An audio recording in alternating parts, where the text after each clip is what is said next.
Hi, my name is Lindsey Strauss and I'm a high school choral director, and I created this lesson plan for a student that I've had for the past 3 years, and next year she's going to be a senior in one of our auditioned choirs, and she's done really well the past 3 years, but she does have auditory special needs.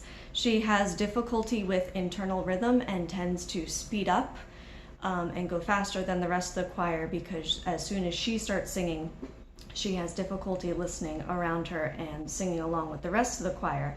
And so I've created a 4-step process for Haley to learn the music that she's going to be learning in concert choir next year. And one of the things that we're going to be learning in concert choir next year is Handel's Messiah, the first part. And so I chose the Choral and the Glory of the Lord to teach to Haley. And we're going to focus on just the first phrase. So Haley has 4 steps that she's going to follow when she starts to learn. The first step is to tap or feel the rhythm, and in class or before class starts, I would hand Haley this picture that says to tap, and she knows that it's step 1 and that the focus of this step is for her to feel the tempo. So as the other students are beginning their process in learning the Hallelujah, and the Glory of the Lord, they're going to be speaking the words in rhythm, and while they are doing that, Haley is going to be tapping the tempo and probably moving her body to the beat as the students are listening and singing along with the music.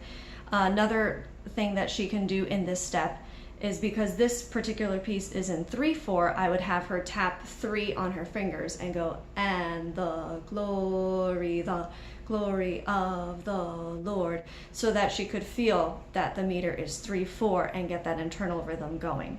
This may take a couple of rehearsals for Haley to do, and then we would move on to step 2, which is Haley humming along with the rest of the choir, and she would then receive this poster, and she knows it's step 2, and the purpose of this is for her to internalize the pitches. As the rest of the choir is singing along on words at a very slow tempo, Haley is then humming along and continuing to tap the tempo either on her hand or on her leg and humming the pitches along. Haley also knows that she can go back to any step at any time if she feels uncomfortable, or I may hand her a different poster if I feel she's not progressing. Haley also has preferential seating, and she sits in the front of the choir and in the middle so that she can hear all of the sound around her. For step 3, she would get this poster that says mouth along. And the focus of this is for her to combine the words and the vowels as well as the pitches and rhythms that she heard in step 1 and 2. So as the students are progressing with their pitches and rhythms, she is then mouthing the words along, so she internalizes that rhythm, and she'll go like that. And so she's starting to feel the vowel shapes and everything. The 4th step that she would get is to finally sing. The 4th and final step, and she knows then that this is the combination of all of the steps she's had so far: tempo, pitches, rhythm, and words. The choir at this point is still going at a very slow tempo, and again, she knows that she can go back to any poster at any time if she feels uncomfortable singing, or I can walk over in the middle of the class and hand her back to step 2, and she knows to go back to start humming along instead of singing along.